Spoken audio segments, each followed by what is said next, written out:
Hola, ¿cómo están? ¿Qué tal? Muy buenas noches. Bienvenidos nuevamente a Según el Cristal. Vamos a estar hasta las 11 de la noche compartiendo con ustedes temas de interés que tienen que ver con lo social, con lo político y con lo económico, con la actualidad de nuestro país, de la provincia y del municipio. Vamos a tener 3 bloques, en cada uno de ellos invitados para tratar diferentes temas. El primero de ellos tiene que ver con la continuidad de lo que hicimos la semana pasada. La invitación en aquella noche fue para el ex concejal Haroldo Tonini, un defensor del derecho a la vida, según se autocataloga de esta manera, y hemos conocido cuál es su postura en relación a la despenalización del aborto.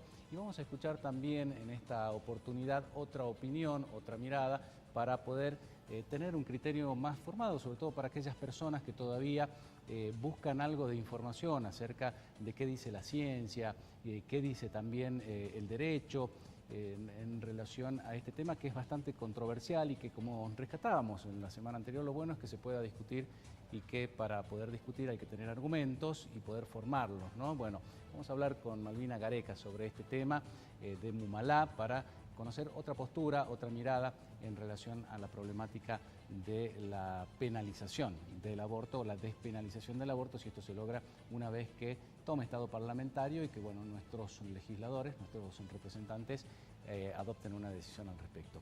Le vamos a consultar también sobre la polémica de la semana, ¿no? Esta chica que fue a la escuela sin corpiño y que le valió una sanción por parte de la institución y que ha generado muchísima repercusión, no por el hecho en sí, que no es lo que nos interesa de fondo, sino las otras cuestiones de las que se deja de hablar y que son materia de preocupación de las mujeres en nuestro país, en particular en nuestra provincia, en nuestra ciudad, donde hemos tenido hace unas horas nada más, el lunes a la madrugada, una feroz golpiza y una posterior aparente violación o abuso sexual por parte de unos individuos que atacaron a una joven de 18 años y que ha terminado hospitalizada.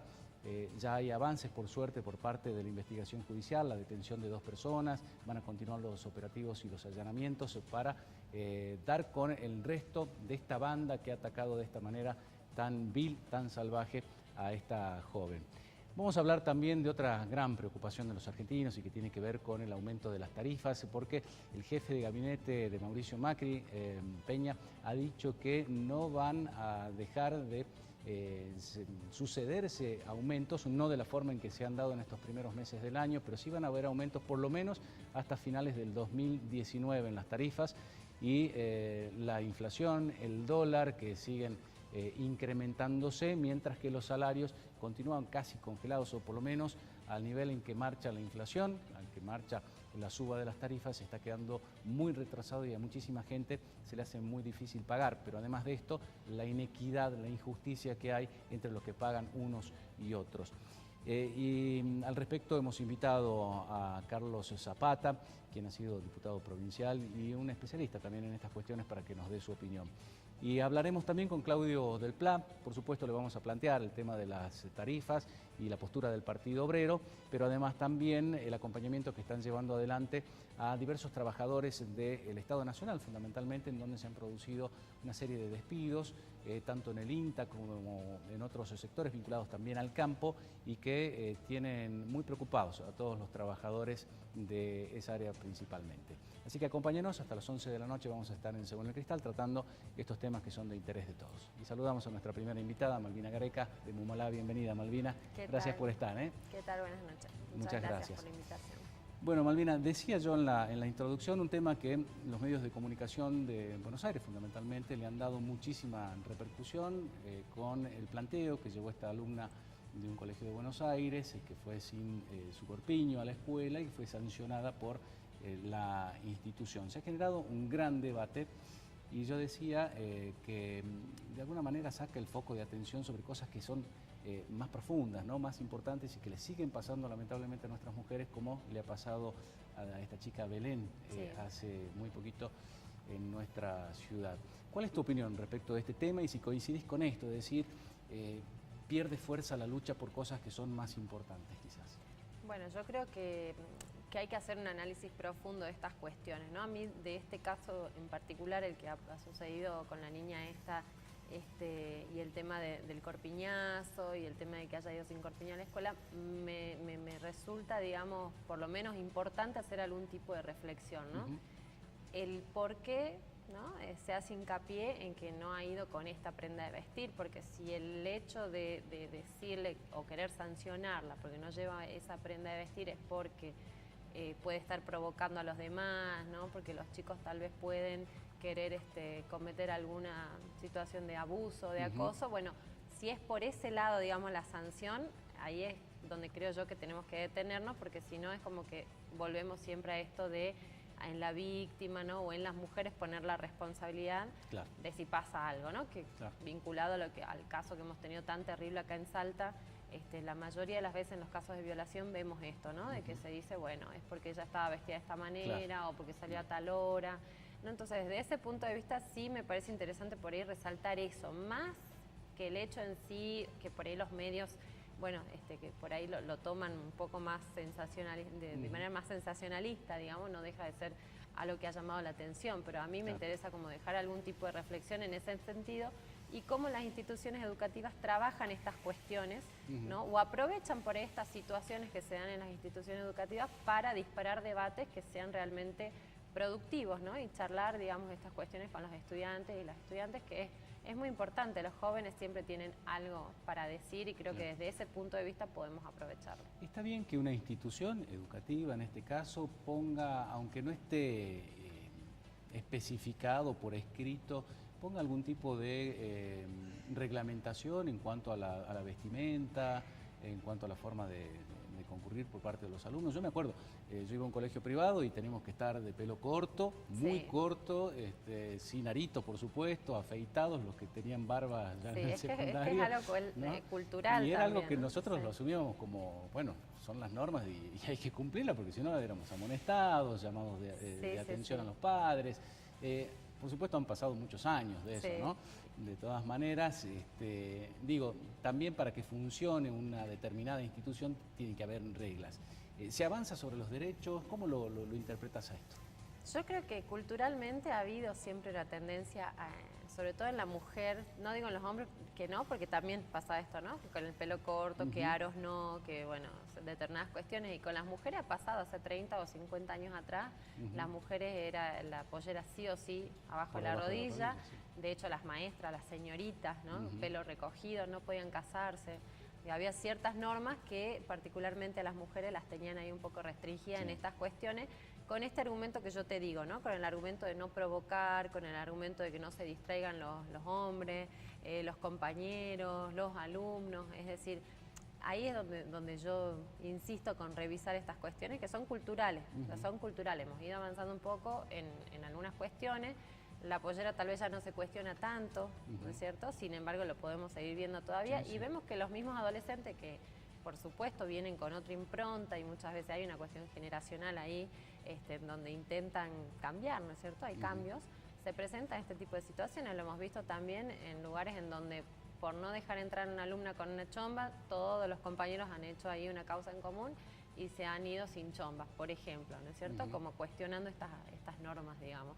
Entonces, sí, yo creo que hay normas que están preestablecidas, pero que nada impide, creo yo, el poder revisarlas también en función de los momentos, en función de las características también de las nuevas adolescencias, las nuevas juventudes y demás, ¿no? O sea, creo que son cuestiones es un proceso que se va a ir dando, ¿no? Gradualmente. Y a mí me parece que hay una evolución muy curiosa también de, por ejemplo, la malla en la mujer, de cómo antes llegaba hasta el tobillo y cómo se ha ido acortando hasta terminar en los micro bikinis, ¿no? Que se usan hoy en día.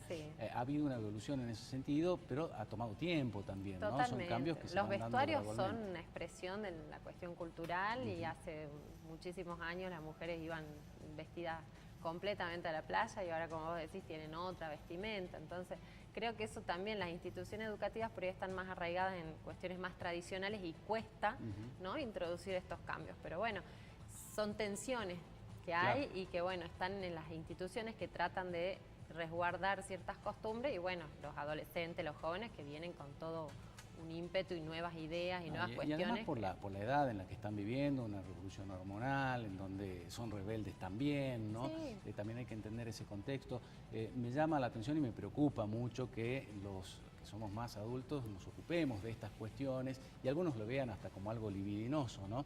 Cuando estamos hablando de criaturas que están en formación, en busca de su identidad sexual, están descubriéndose como personas y por lo tanto, bueno, es lógico que puedan haber en ese grupo etario algún tipo de comentario o algo, pero los adultos me han sorprendido, ¿no? Y especialmente cuando hablamos del seno de la mujer, que ustedes han llevado adelante, si mal no recuerdo, el año o el anteaño pasado, una campaña nacional con respecto al derecho de poder amamantar en lugares públicos, ¿no? En donde creo que sí son cuestiones mucho más profundas y más importantes y esto termina sacando un poco el foco de la atención en cosas más serias como esto, ¿no? Sí, sí, sí, bueno, es que hay siempre, digamos, el cuerpo de la mujer está sexualizado y bueno, es difícil, digamos, de encontrarle ahí encontrar un consenso, digo yo, en relación a esto. Nosotros hemos sido, bueno, partícipes fuertemente de lo que ha sido en su momento el piquetetazo, porque también hay gente que no ve bien que una mamá amamante a su hijito en cualquier lado, porque también tiene esta mirada, ¿no?, del pecho de la mujer como algo sexualizado, cuando está cumpliendo otra función. Y yo creo que esta niña que va sin un corpiño y demás, tampoco ella se está viendo como un objeto sexualizado. En todo caso pueden llegar a ser las otras personas, no sé si me explico, las que lo ven de esta manera. Entonces también ver qué está pasando con estas adolescencias y estas juventudes que tienen otras formas de vivir su misma sexualidad, su mismo cuerpo, de poder vestirse y demás, porque realmente no se sienten, ¿no?, de esta otra manera que lo ve el resto de la sociedad o alguna parte de la sociedad, y sobre todo cuando somos más grandes y cuando no logramos encontrarnos, ¿no?, con lo que pasa con los más jóvenes. Ha habido en los últimos años en nuestro país un avance muy importante en cuanto al derecho de las mujeres, al reconocimiento de los mismos. Falta mucho todavía por hacer, evidentemente, pero en poco tiempo se han conseguido muchas cosas importantes, ¿no? Y esto nos va a ir llevando poco a poco a hablar también sobre el tema del aborto. Te quería preguntar acerca de, he notado particularmente que también muchos de los pedidos que surgen desde distintos sectores vinculados a la defensa de los derechos de las mujeres, también grupos muy radicalizados que por ahí son muy violentos y que generan también como una reacción en contrario, ¿no? Esto ¿es necesario que así pase? Digo, ¿se tienen que romper estas estructuras de esta manera o es mejor hacerlo de manera gradual en donde el hombre también comience a entender cuál es su verdadero papel, ¿no? El papel que debería haber cumplido siempre y desaprender un montón de cosas que nos han sido enseñadas? Sí, sí, bueno, yo creo que hay diferentes formas, como en cualquier otro espacio, ¿no?, de manifestarnos a favor o cómo conseguimos esos derechos, ¿no? Siempre algo violento puede que genere lo contrario, ¿no? Si queremos generar adhesión o queremos hacer que el resto de la sociedad nos apoye, por ahí no logramos eso. Claro. Particularmente creo que podemos tener estrategias, ¿no?, de comunicación, estrategias para llegar a la gente con nuestro mensaje que pueden ser de otra manera, ¿no? Y yo, bueno, coincido y creo que los hombres tienen y deben de involucrarse en este proceso. Nosotras solas no podemos. Por supuesto que venimos siendo nosotras que venimos impulsando esto y muchas de las cosas se van logrando a raíz de que nosotras participamos, a raíz de que nosotras visibilizamos los problemas y trabajamos, pero necesitamos de los hombres, necesitamos del cambio cultural en las masculinidades también y para eso necesitamos que los mismos padres se involucren, que críen distinto a sus hijos, a sus hijas, ¿no?, que participan en la crianza de sus hijos y de sus hijas. Claro. O sea, es necesario porque si no estamos como trabajando con una sola parte, necesitamos trabajar con todo porque en la sociedad estamos ambos, ¿no es cierto? En cuanto a la legalización del aborto, ¿cuál es el límite? ¿No? Porque muchos ponen la religión, otros ponen la moral y la ética, otros ponen el derecho o la ciencia. Para ustedes, ¿cuál es el límite? Es decir, no puede ser tampoco algo tan libre como que me molesta, no lo planifiqué y bueno, termino con un embarazo. ¿Cuál debe ser el límite según tu criterio? Mira, yo creo que no pueden seguir habiendo la cantidad de muertes que hay por abortos clandestinos y creo que este es nuestro límite también, es a ver cuántas mujeres más tienen que seguir muriendo para que nosotros finalmente despenalicemos la interrupción del embarazo. ¿Por qué? Porque con esta pena que existe hoy en día, ¿sí?, no logramos que dejen de haber casos de aborto. De hecho, hay 500.000 abortos al año, es lo que se estima, ¿no es cierto? Tampoco tenemos cifras oficiales, porque son clandestinos y porque esto es ilegal. Al ser ilegal no es que tenemos estadísticas ciertas, pero bueno, esto es lo que más o menos se calcula. Entonces, el hecho de que esté penalizado no garantiza que las mujeres dejen de practicarse estas interrupciones de embarazo. El caso es que sí, lo hacen, pero al ser penalizados nunca llegan al hospital, o cuando llegan, llegan muy tarde, ¿no es cierto? Y ya llegan prácticamente a morir, ¿sí? Entonces, digo, ¿cuál es el sentido de que esté penalizado? Entonces, para mí hay un límite en decir, bueno, tratemos esto desde una cuestión de salud pública, tratemos esto desde una cuestión de cómo logramos que, por supuesto, previamente tengamos educación sexual integral garantizada en todas las escuelas. Esa es la base, sí, claro. ¿no? La campaña por la despenalización del aborto lo dice muy clarito, ¿no? La educación sexual integral desde pequeños y pequeñas, para que podamos ser educados en esta cuestión de educación integral, para saber qué hacer y para poder evitar esos embarazos no deseados, enfermedades de transmisión sexual, una cantidad de abusos que se dan y por no saber cómo cuidarnos desde pequeños nos pasan, ¿no? Claro. Luego, tener garantizado el acceso a la salud, a todos los métodos anticonceptivos que hoy en día, si nos ponemos a hablar, más de una persona, más de un adolescente va a la salita, donde sea, y tal vez no tiene esa posibilidad, ¿sí? Y de ahí en más, por supuesto, si se da una situación en donde por X motivo se da un embarazo que se quiere interrumpir, ¿no? Esto no voy a ser yo para juzgar, digamos, cuál puede ser esos motivos, ¿sí? Que se le garantice a esa mujer que no se muera. Es eso lo que se está pidiendo, ¿sí?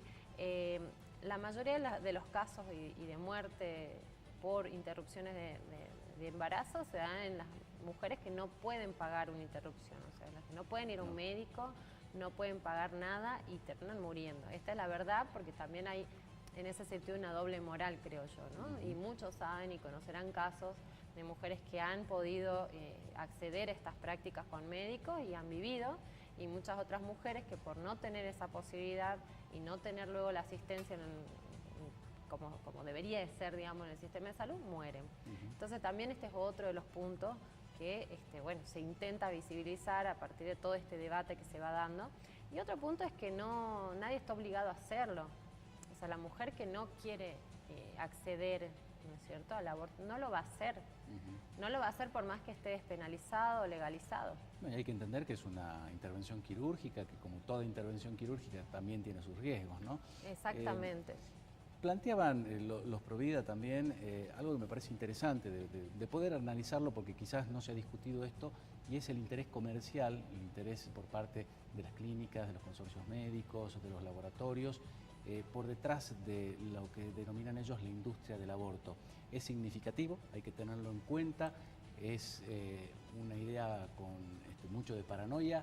¿Cuál es tu opinión? Yo creo que es mucho lo que se maneja ahora clandestinamente con esto. Digo, el dinero que se maneja clandestinamente, incluso con profesionales que tal vez públicamente no se manifiestan a favor de la despenalización, pero luego lo hacen de manera clandestina. Esto está también, digo, comprobado en que uno maneja mucho dinero, ¿no? No es algo así nomás, así que no sé si superará eso lo que plantean ellos. Me parece que ya está haciendo un negocio, y justamente porque es ilegal. Plazos para poder llevar adelante un aborto seguro, sin que corra riesgo la madre, y que además no tenga eso de enfrentarse ya con un ser humano formado, ¿no? Sí, que puede suponer un embarazo avanzado. Lo que plantea, digamos, el proyecto hasta la semana 12. Es hasta la semana 14. Sí, hay en diferentes países donde ya está legalizado y otros semana. Acá se toma la semana 14, teniendo en cuenta esto de que, bueno, de que no esté, digamos, desarrollada la cuestión ya del sistema sí, nervioso y demás, digamos, comprobado desde este punto de vista científicamente que no existe el dolor y demás. Digo, son cuestiones que están ya analizadas. Por eso preguntaba yo por el límite, si ese era el límite, digamos. Lo que pasa es que hay diferentes normativas. Si nos ponemos a ver en los otros países donde están legalizados, hay incluso lugares donde llega hasta 20, 24 semanas. O sea, acá se ha tomado hasta la semana 14. Ahora, ¿qué pasa? Cuando a primera instancia, digamos, la mujer tiene la posibilidad de decidir, difícilmente espere, ¿no es cierto?, a que pase mucho tiempo, y de esta manera la posibilidad de practicar esta interrupción del embarazo es a través de medicamentos. Esto es lo que pasa en Uruguay. Uruguay hace unos años ha despenalizado el aborto, y no es que aumentó la cantidad de mujeres que han ido a realizarse abortos, pero sí ha disminuido la cantidad de mortalidad materna, ¿no? Que es una de las principales causas de mortalidad, es el aborto clandestino. Entonces también hay que tener en cuenta esto, tampoco es que todo el mundo va a poder ir a hacerse, porque hay como mitos en relación a esto, ¿no? Y también creo que hay un mito en relación a creer que la mujer va feliz a practicarse un aborto. O sea, esto creo que cualquiera que hable con una mujer que ha pasado por esta situación tremenda, la verdad es que no lo va a contar ni contenta, ni es que va a tener ganas de ir 10 veces, digamos, ¿no? Y esto es una realidad. Entonces me parece que también hay que empezar a desmistificar muchas cuestiones, y muchas cuestiones que hay gente que habla tal vez sin siquiera tener la posibilidad de en su vida engendrar, ¿no? O de en su vida quedar embarazadas, porque también es una cuestión muy particular de las mujeres y que todas las vivimos de diferentes maneras, ¿no? Hago la última pregunta y va con un poquito de veneno. Cuando la mujer dice, es mi cuerpo y yo decido, vos sos mamá, también tenés una postura vinculada hacia el feminismo, obviamente, y la defensa de los derechos de la mujer. Cuando estabas embarazada, ¿realmente sentías que tu bebé en tu vientre era parte de tu cuerpo o ya lo vivías como una persona con identidad propia, ¿no? A mí me pasó como papá también de apenas enterarme soy papá de 3 chicos, apenas enterarme de cada uno de los embarazos ya empezaba a hablarle en la panza como un ser individual. Digo, ¿no choca esto de es mi cuerpo con esta sensación que por lo menos la experimenté yo, ¿no? Como papá, de decir, hay un ser con identidad propia que está engendrándose y desarrollándose? Bueno, ahí es donde yo insisto, ¿no? Cada mujer vive su embarazo de manera distinta. O sea, estamos quienes ni bien nos enteramos y ya tenemos el test de embarazo, decimos buenísimo, y como vos decís, le empezás a hablar y lo sentís ya, digamos, como algo además deseado y demás. Claro. Y estarán quienes no lo viven de esa manera, ya sea por situaciones que no se lo esperaban, bueno, ni hablar si es un caso de violación, que ya está prohibido, o sea, que ya deberían de poder acceder a una interrupción en el embarazo, porque ya por ley se los permite. Es lo que estipula la Corte, ¿no? Es lo que estipula la Corte, pero imagínate, digo, todavía hay gente que cree que una persona violada tiene que dar a luz ese bebé. Y realmente es terrible, porque para esa persona es una situación sumamente traumática, ¿no? Entonces, digo, todas vivimos de manera diferente estas situaciones. Yo la verdad que no puedo pensar por todas las mujeres, me parece que sería como irrespetuosa, pero sí he escuchado relatos de madres que no lo sienten y que no lo querían en ese momento.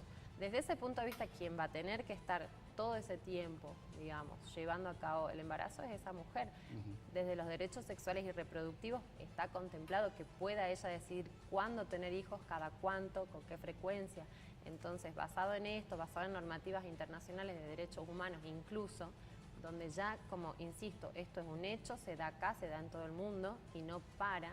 Entonces, bueno, teniendo en cuenta todas estas cuestiones, hay que garantizar que esa mujer que decida, por el motivo que sea, no muera. Y el papá, sabemos que en la mayoría de los embarazos no deseados se borran, ¿no? Y encima eso. Pero, ¿y el que quiere? Y encima eso. ¿Se puede contemplar también ese derecho? Yo creo que bueno, en esos casos son cuestiones que entre las parejas lo decidirán, digamos, ¿no? Hay muchos hombres que lo entienden y que acompañan a sus parejas en estas decisiones. Y bueno, y habrá otros casos donde lo tendrán que debatir porque bueno, ya son cuestiones de a dos, ¿no? Queda en un segundo plano en este caso, obviamente. Y yo creo que ella es la principal protagonista de este momento, de ese momento. Malvina, gracias por haber venido y por tu opinión, ¿eh? Muchas gracias. Muchas gracias, hasta una nueva oportunidad. Nos vamos a compartir la pausa y enseguida volvemos con más Según el Cristal.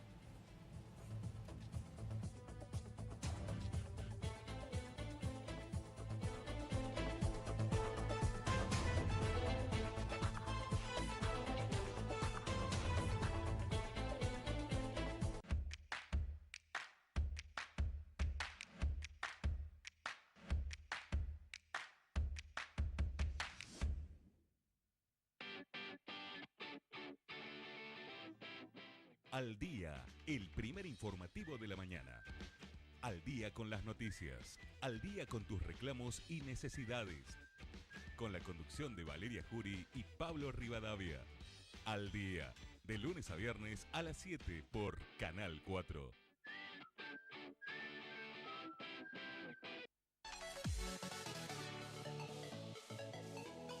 Un nuevo día para disfrutar y compartir. ¡Viva la mañana! Cecilia Batista, Francisco Sagristá, Valeria Salín y Pablo Rivadavia te informan, entretienen y actualizan con la buena onda de siempre.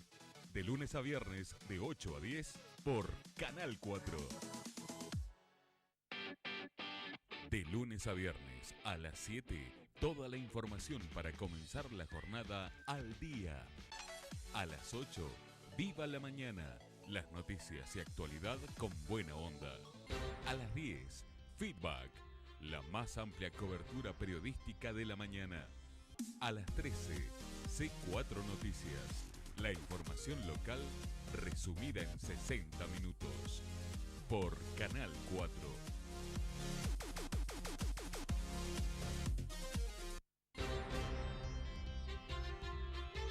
Política, economía, información y actualidad. Con la palabra de los protagonistas, la opinión de los oyentes y el análisis de un equipo periodístico independiente. Feedback. Con la conducción de Martín Sánchez, Gabriela Morales, Guillermo Ramos y Nicolás Viñante. De lunes a viernes, de 10 a 13 por Canal 4.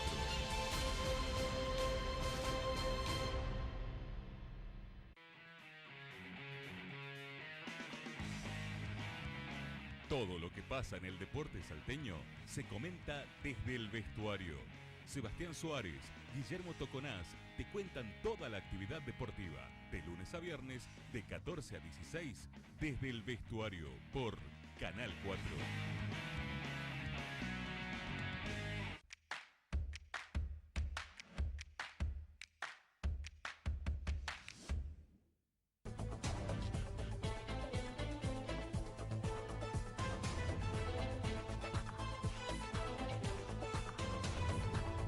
Continuamos en Según el Cristal y estamos en compañía del contador Carlos Zapata, ex legislador, ya mandato cumplido. ¿Cómo le va, Carlos? Bienvenido. Buenas noches, muchas gracias por la invitación, Agustín. Siempre es un gusto venir. Al contrario, siempre para nosotros es muy bueno tenerlo porque es muy claro en sus conceptos y lo he estado escuchando con algunas opiniones en distintos medios de comunicación en relación a este pedido que ha hecho el presidente de la Nación de que las provincias, los municipios, bajen su presión impositiva sobre los servicios públicos. Y el gobernador y el intendente también recogieron el guante y dijeron nosotros no cobramos nada. ¿Están así o no? No están así. Decir que no. ¿Por qué? No están así. En primer lugar, si el presidente está demandando una acción en beneficio, que considera en beneficio del bolsillo de los argentinos, sería bueno que haya empezado por su casa. No es así. No existe ningún impuesto específico como existió en otro momento. En el Código Fiscal de la provincia de Salta existía un impuesto al consumo de energía eléctrica. En la época en que yo me recibí, allá en el año 80, existía este impuesto, artículo 300 y pico del Código Fiscal, pero quedó fuera de vigencia, fue sacado de vigencia y se aumentó la tasa en ingreso bruto actividad económica. Acá el impuesto a la actividad económica, la tasa municipal de actividades diversas o tasa de inspección, seguridad, salubridad e higiene, y también hay alguna tasa por ahí, por el uso de la vía pública por el tendido callejero de los cables y los caños. Existen. Y el impuesto a la actividad económica no es solo lo que está contenido en el precio de la tarifa que paga el consumidor, sino también ese impuesto incide en todos los insumos que se utilizan, desde la hoja de papel utilizada para emitir la factura, hasta el teléfono que se utiliza, el servicio telefónico, etc. Lo único que estaría exento serían los sueldos.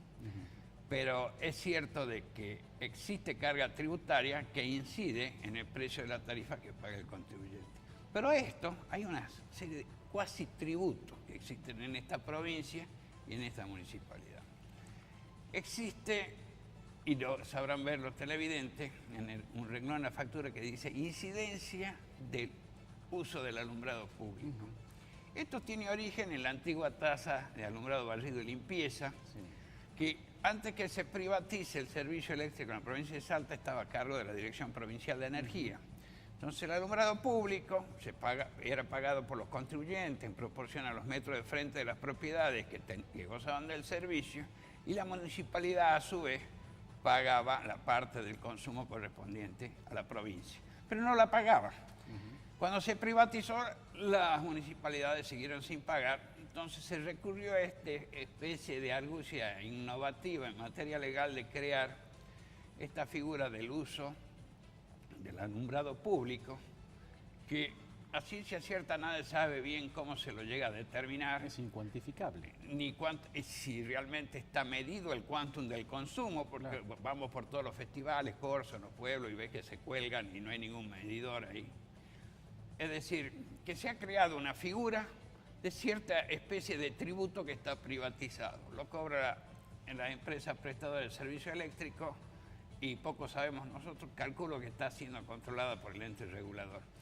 Y después el servicio de reposición o mantenimiento de la red pública en el municipio de Capital, que está a cargo del USAL. Sin saber a ciencia cierta si se controla el quantum de la prestación del servicio de la empresa o es un servicio que está monetizado, calculado su precio en función de una estadística, si realmente se repone. Entonces, es otra especie de tributo que también, en vez de pasar por el Estado, va directamente a un particular. O sea que aquella aseveración que en Salta no cobramos impuestos sobre la tarifa pública o sobre la tarifa de electricidad, tanto en la provincia como en la municipalidad, no es cierto. Ahora, suponiendo que, como dice usted, exista presión tributaria, ¿es posible bajar los costos? Si es que se comprueba, el gobernador dice, bueno, sí, la verdad que sí, tenemos algunos impuestos, ¿se puede bajar? ¿Le conviene a la provincia teniendo en cuenta que está recibiendo mucha menos plata de Nación?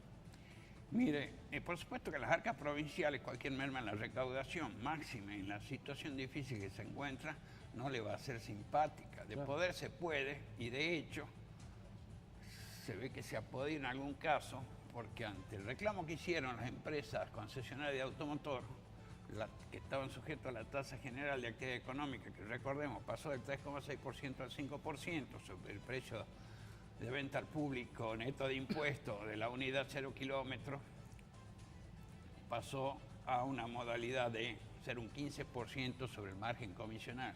Las concesionarias de servicios públicos tienen un precio de adquisición de la unidad que viene de la fábrica y un precio de venta que también se lo sugiere la empresa fabricante. Entonces, la diferencia entre los brutos se llama margen comisional. Fue reducido, se establece en un aproximado en 15%, entonces el 15% de ese 15% da un 2,25%, o sea que le bajaron la incidencia del impuesto, habida cuenta de que resultaba excesivo, que se lleva el 33% del margen comisional, que a su vez tiene que cubrir sueldos, alquileres, servicios, y el stock de repuestos, financiamiento, etc. Creo que algún tipo de conducta similar podría llevarse para llevar tranquilidad o alivio al bolsillo de los salteños, que las arcas del Estado podría ser no muy significativa y solo en algunos casos en los hogares podría serlo. Pero de una vez por todas tendremos que apuntar cuál es la raíz del problema y por qué es esto.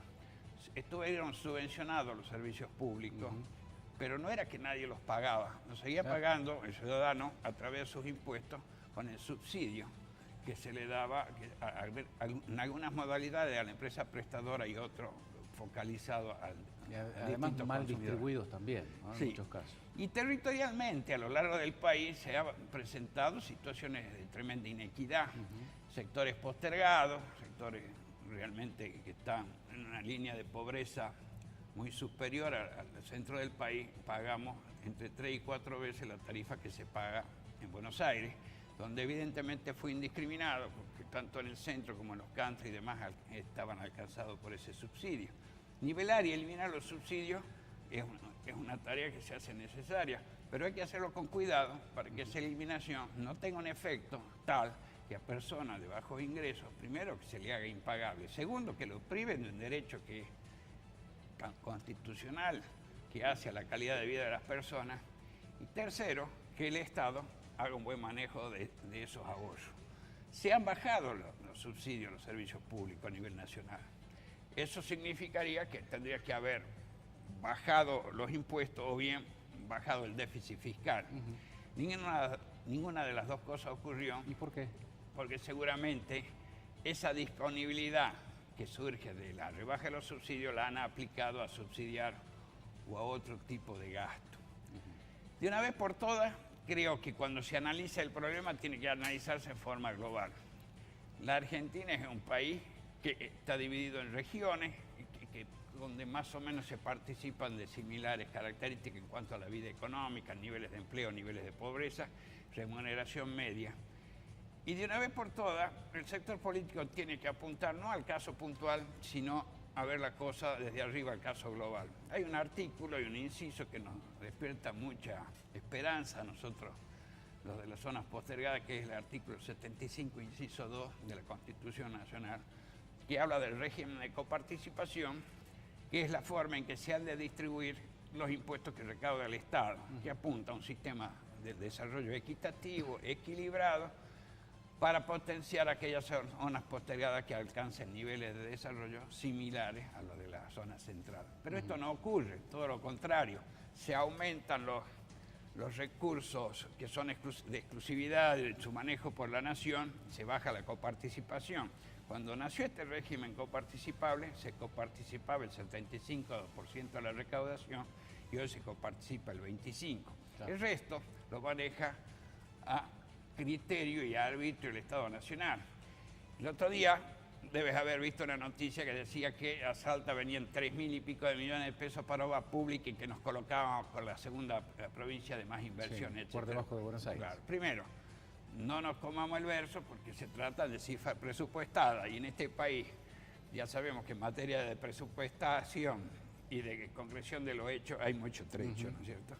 Y segundo, si realmente queremos ver si el país o la política del Estado Nacional es equitativa en cuanto a la distribución de los recursos, tenemos que sumar coparticipación, más obra pública, más ayudas extraordinarias que da el Tesoro de la Nación y también los subsidios. Se subsidia mucho más la provincia de Buenos Aires que la provincia de Salta. Jujuy recibe 12 veces per cápita la ayuda del Tesoro Nacional que recibe Salta. Entonces, no somos ningunos privilegiados. De acuerdo a mis estimaciones, seguimos estando entre los más olvidados. Y lamentablemente, desde mi punto de vista, por supuesto, acepto el disenso, tal diferenciación, tal postergación o discriminación, como quieran llamarla, no tiene otra razón de que Salta solo incide en un 2% sobre la cantidad de electores a nivel nacional para elegir presidente. Hasta ahora no ha llegado una fuerza política que priorice los mandatos constitucionales o sus postulados partidarios, su promesa electoral por sobre el interés de permanecer y tratar de cautivar la voluntad del electorado a través de dádivas o inyección de dinero en los distritos. Eso no está bien en la política. Carlos, Schiaretti dijo, ¿y por qué no empiezan ustedes? Claro, ¿por qué no empezaron por casa? ¿Por qué no empiezan por casa y recortan el IVA, ¿no? Que llega al 27% en algunos casos, claro, para comercios y estamos entre las tasas más elevadas. Yo recuerdo, durante muchos años fue del 18, después de manera 13, extraordinaria. Mira, ya se subió me el vuela un 21, poco. ¿no? Esto viene de la reforma del 74. El impuesto al valor agregado absorbía 3 impuestos. Impuesto a las ventas, impuesto a la transmisión gratuita de bienes y actividades lucrativas que era provincial. Bueno, empezó con un 13%, ya estamos en un 21%. El impuesto a la transmisión gratuita de bienes, ahora existe el impuesto a los bienes personales. Claro. Y una cosa que realmente, por su nombre, impuesto a la ganancia mínima presunta. Te presumen que ganas plata, pero a arbitrio de lo que dicen ellos. Claro. Y actividad lucrativa es lo que es hoy actividad económica. Claro. O sea que no solo no desaparecieron los impuestos, sino que se aumentaron. Claro. Claro. La tasa original hasta hace poco era el 1,6, 1,8 pasó a actividad económica, ahora tenemos el 5. La voracidad fiscal y el avance del Estado sobre los ganados, la retribución o los bienes de los argentinos no alcanzó límite y nadie parece estar dispuesto a ponerlo.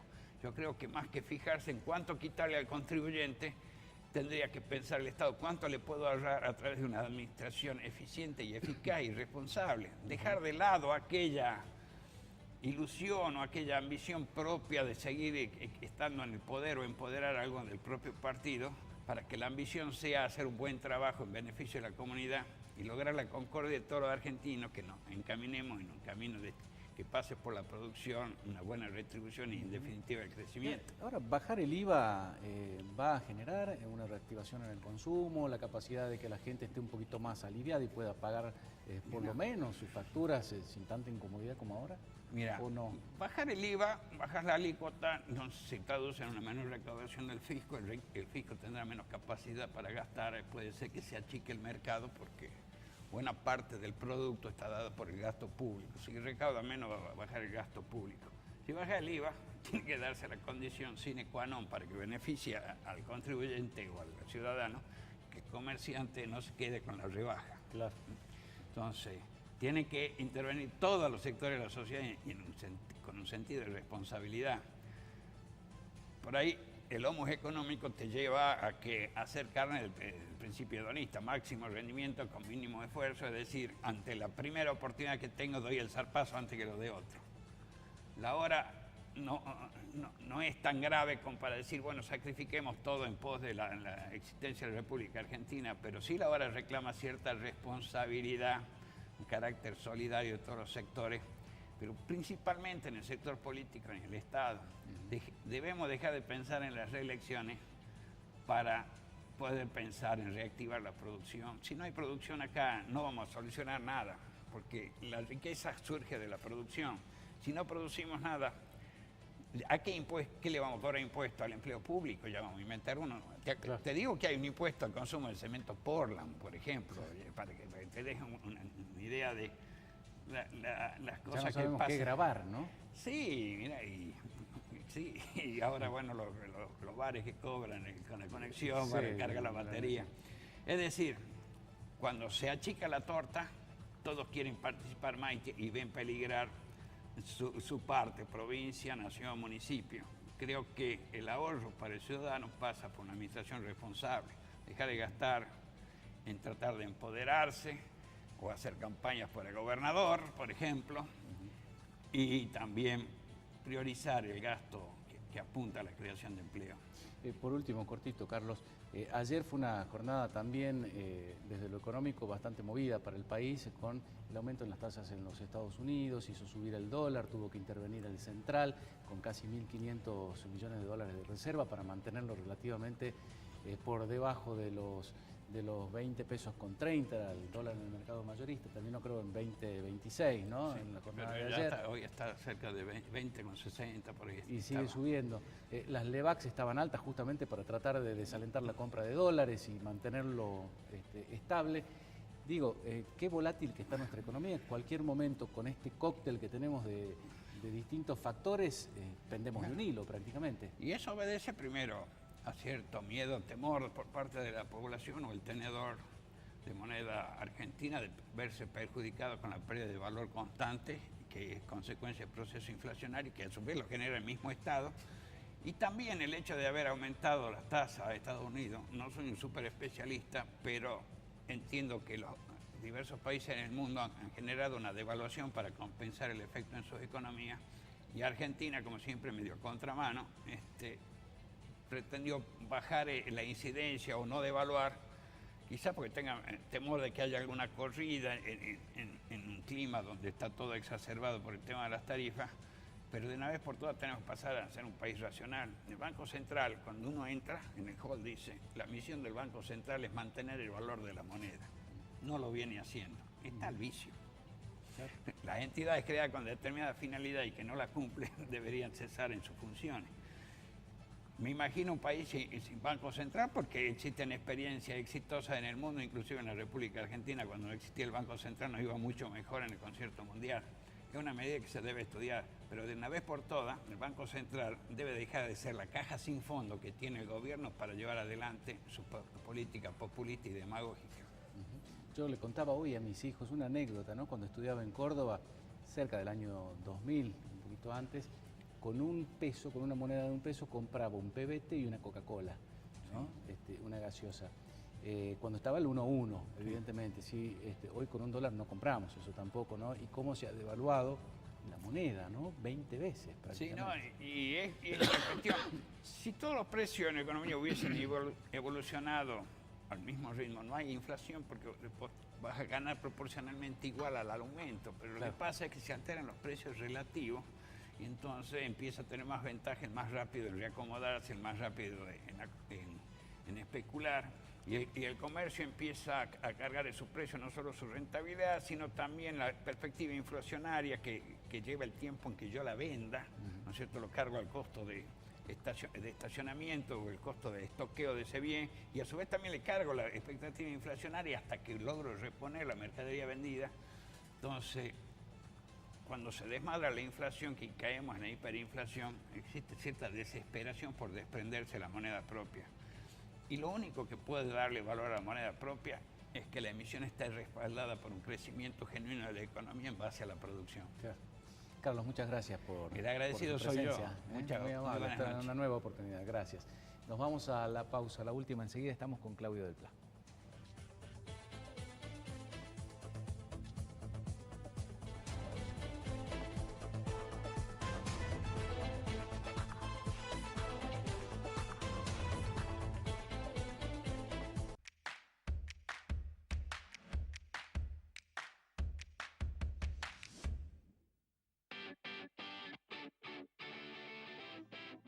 Al Día, el primer informativo de la mañana. Al día con las noticias. Al día con tus reclamos y necesidades.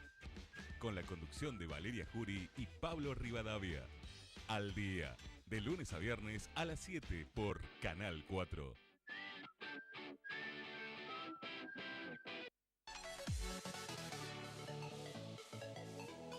Un nuevo día para disfrutar y compartir. ¡Viva la mañana! Cecilia Batista, Francisco Sagristá, Valeria Salín y Pablo Rivadavia te informan, entretienen y actualizan con la buena onda de siempre. De lunes a viernes, de 8 a 10, por Canal 4.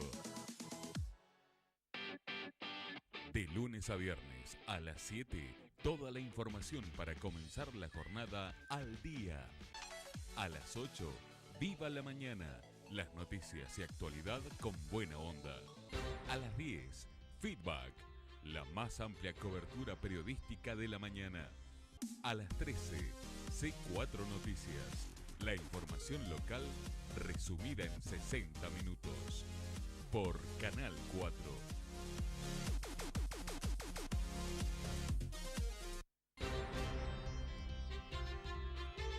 Política, economía, información y actualidad. Con la palabra de los protagonistas, la opinión de los oyentes y el análisis de un equipo periodístico independiente. Feedback. Con la conducción de Martín Sánchez, Gabriela Morales, Guillermo Ramos y Nicolás Viñante. De lunes a viernes, de 10 a 13 por Canal 4.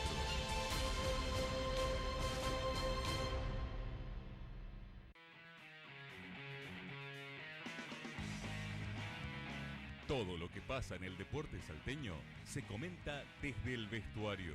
Sebastián Suárez, Guillermo Toconás te cuentan toda la actividad deportiva, de lunes a viernes, de 14 a 16, desde el vestuario, por Canal 4.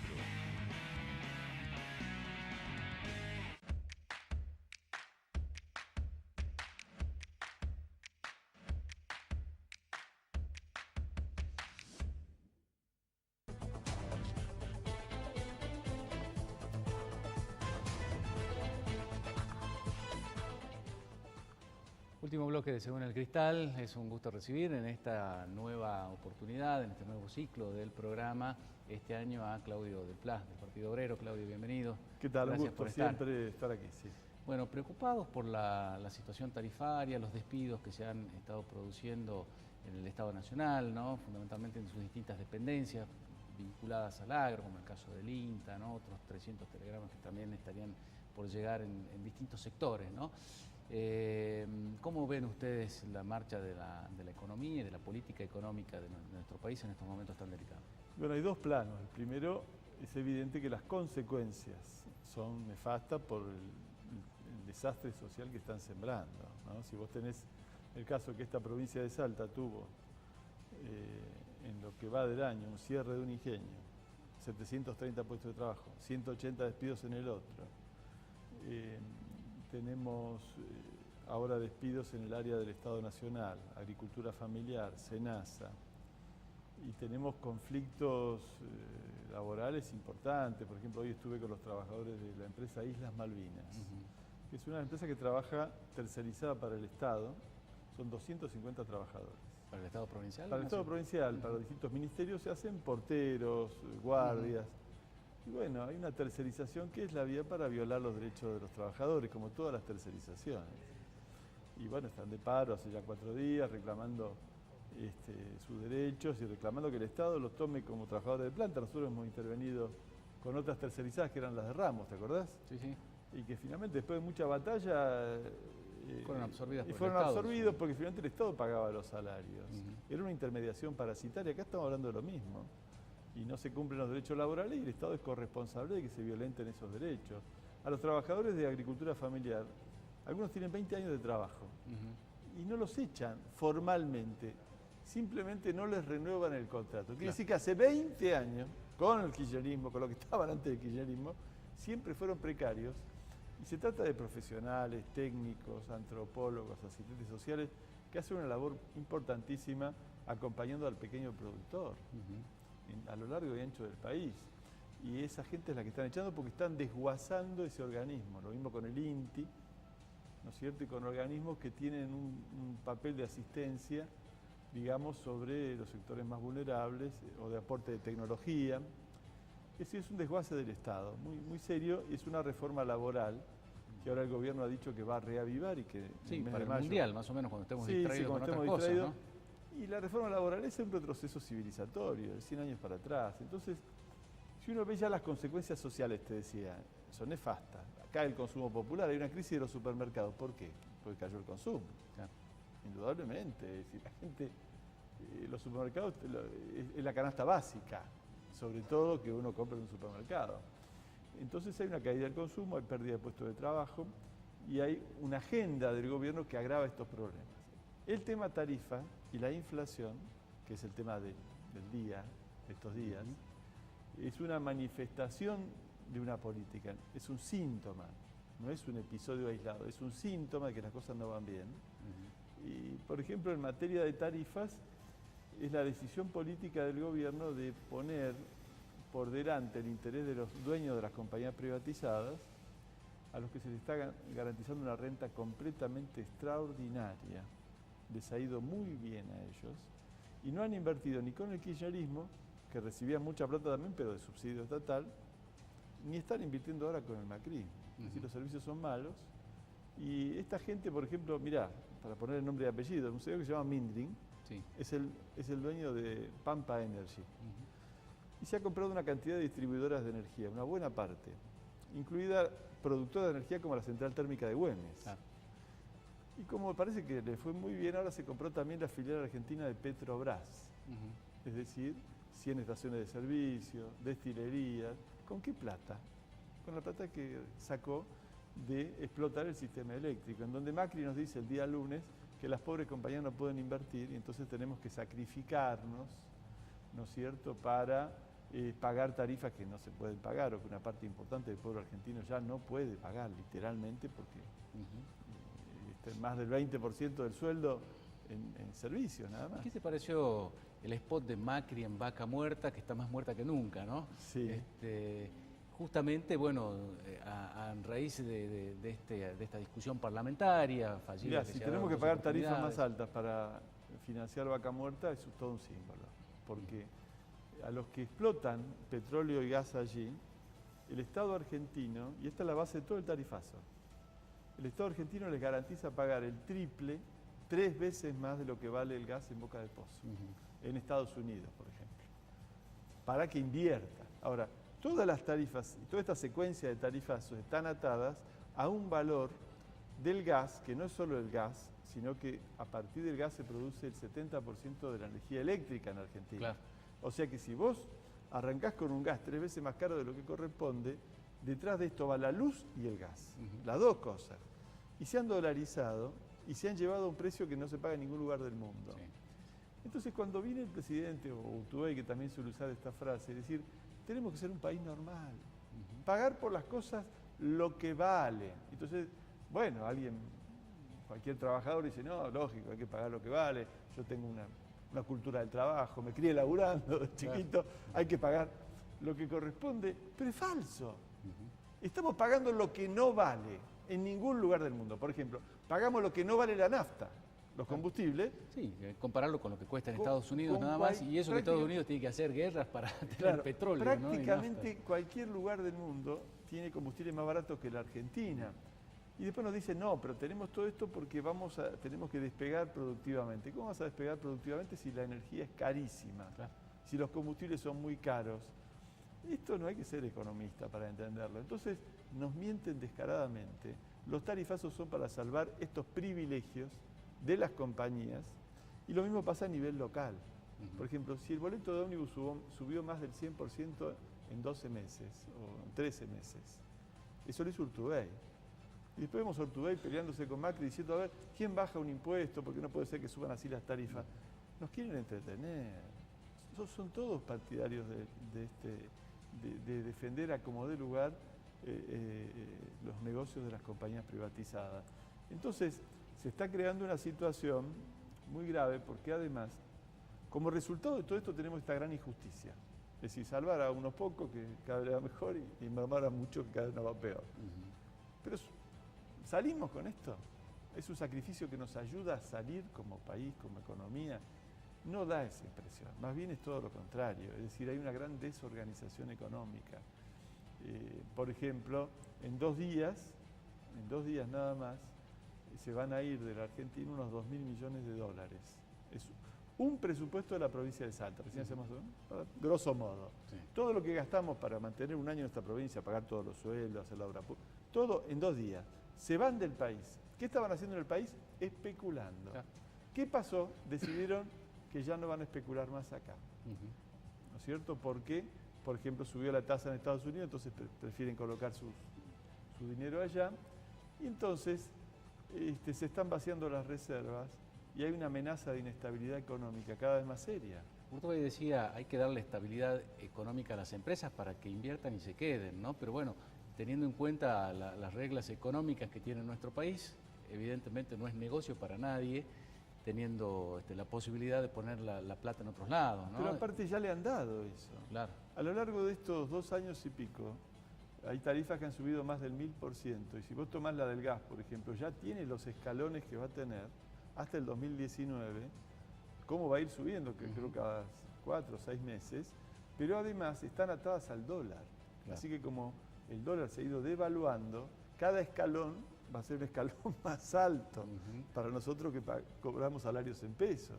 ¿Cuánta culpa tiene el kirchnerismo en esto? Porque Cambiemos ha pasado de la pesada herencia a un sinónimo que es estamos pagando la fiesta. ¿Cuánto hay de responsabilidad del gobierno anterior en la falta de motivación hacia las empresas o de control o exigencias para la inversión en la matriz energética, por ejemplo? ¿Y cuánto hay también de verso en esto? No, hay indudablemente una responsabilidad del gobierno anterior, una responsabilidad de este. Cambiaron las formas, pero los privilegiados son los mismos. Es decir, las compañías privatizadas con el kirchnerismo, ya te digo, toda la plata que hizo este hombre Mindring, recuérdese el apellido Mindring, era el mimado del kirchnerismo. ¿No es cierto? En la época del kirchnerismo se compraron la central térmica Güemes y expandieron su negocio fenomenalmente, con los subsidios que cobraban del Estado Nacional, que finalmente los cobraban de plata que ponemos vos, yo y todo lo que pagamos impuestos, porque no es que el subsidio, ¿de dónde sale? El subsidio sale de nosotros mismos. Es decir, es una parte de la recaudación del Estado que financia un consumo. Y en muchísimos lugares del mundo los servicios, los transportes están subsidiados para que sean baratos y pueda funcionar la sociedad, para que pueda viajar en un tren, para que pueda tener accesibles los servicios básicos. Y eso es muy común en sociedades capitalistas. No te hablo de sociedades socialistas. Claro. Es muy común. Entonces acá, estos fueron privilegiados antes y son los privilegiados de ahora. Ya te digo, por ejemplo, Mindring ahora se compró una de las empresas que era de Macri, o de la constructora IEXA. IEXA. ¿Sí? Entonces son grupos que son los mismos privilegiados. Entonces se la pasan hablando de la grieta, de un lado, del otro. Y finalmente benefician a los mismos grupos económicos. Nosotros tenemos que encontrar la manera de hacer un replanteo general en este país. Porque si permitimos que todo este ajuste capitalista pase, ya cuando lleguemos a las elecciones de octubre del 2019, bueno, vamos a tener una reforma previsional aplicada, una reforma laboral que destruya derechos. Yo llamo la atención de la población de que esto hay que encontrar la manera de frenarlo ahora, porque las consecuencias después van a ser muy difíciles de levantar. Por ejemplo, yo estoy pidiendo la expropiación del ingenio San Isidro. ¿Para qué? Para que haya zafra. Quedan 15 días. si en 15 días... Pero además deja plata ese negocio. Absolutamente lo hemos demostrado, trajimos a los exgerentes de la empresa, presentamos todos los números. Entonces, es una empresa viable que el gobierno se niega a rescatar para que siga funcionando. Eso significa establecer una ley de expropiación que es declarar de interés público, es decir, defendamos en total unos 2.000 puestos de trabajo directos e indirectos en el departamento Güemes, porque ese interés público está por encima de los dueños de la empresa, no puede estar condicionado al interés privado. Para eso están las leyes de expropiación dentro del orden constitucional. Sin embargo, el martes teníamos que tratar este proyecto de ley, ha habido 2 grandes manifestaciones en la legislatura de los trabajadores y no quieren votarla, no quieren avanzar en este sentido. Es decir, tenemos gobiernos que dicen, aún en un cuadro donde nos están poniendo en emergencia social y hay departamentos que la gente va a tener que emigrar porque no va a tener empleo, como en los 90 con los pueblos petroleros, se niegan a intervenir porque están consagrados a defender el derecho de esas corporaciones económicas. Lo mismo pasa con los servicios, pasa con los ingenios. Entonces, si en 15 días no tenemos actividad para preparar la zafra, no hay zafra. Y si no hay zafra este año, el año que viene es muy difícil que lo haya porque se desarma un conglomerado productivo. Claro. ¿Por qué? Porque este ingenio no tiene toda la caña propia. Vamos a tener que traer azúcar de Brasil. Claro, entonces vos tenés cañeros que producen caña que se mueren en este ingenio, que es el 70%, 75% de la caña, que van a ir a moler a otros ingenios y son contratos por varios años. El año que viene querés reanimar el San Isidro y no se va a poder, o no va a ser negocio. Claro. Entonces nosotros decimos hay que salvar la zafra, hay que intervenir, el Estado debe intervenir en la crisis y poner primero el derecho a la continuidad laboral de los trabajadores. Y bueno, tenemos todo un arco político que nos quiere acompañar, no porque no sea viable. La última, Claudio, recibí un mail de parte del Partido Obrero con las actividades por el 1 de mayo. Ah, sí, muy importante. Se van a estar concentrando, creo que mañana viernes a las 20 horas en Florida y San Martín. Miren, los invito a que vengan porque vamos a hablar de todas estas cosas. Para nosotros los 1 de mayo son oportunidades, por supuesto, de unidad de la clase trabajadora en el mundo, porque esto se conmemora en todas partes. Y en todas partes hay grandes batallas, Francia, Brasil, contra reformas laborales y ajustes como los de la Argentina. Es decir, que va a tener un fuerte componente de unidad internacional de la clase trabajadora, pero también una reflexión política. ¿Cómo enfrentamos los trabajadores semejante plan de ajuste? ¿Con qué estrategia? ¿Cómo hacemos para pasar por encima de direcciones gremiales que están pactando la entrega de nuestros derechos? Esa es la verdad. ¿Cuánto hace que tenemos que haber tenido un paro activo nacional para decir al gobierno, miren muchachos, hasta aquí nomás, esto no puede seguir así? Es de sentido común. Sin embargo, los dirigentes gremiales están pactando incluso las reformas laborales con este gobierno. Hay que buscar la manera de pasar por arriba de esas direcciones. Así que mañana, en la Florida de San Martín, a las 8 de la noche, vamos a estar exponiendo todo esto. Se va a hablar de la campaña por el derecho al aborto legal, van a hablar de representaciones de la mujer, va a hablar de la juventud. Y bueno, me va a tocar a mí cerrar el acto señalando una salida desde la clase trabajadora. Bueno, ya un clásico también, ¿no? Sí, por supuesto, la esquina. Y un momento bueno, oportuno para nosotros que somos revolucionarios hay algunas tradiciones que hay que defenderlas. Esta, por ejemplo. Gracias, Claudio. Hasta luego. Hasta la semana que viene para todos. Gracias por acompañarnos también. Nos volvemos a encontrar el próximo jueves a las 22.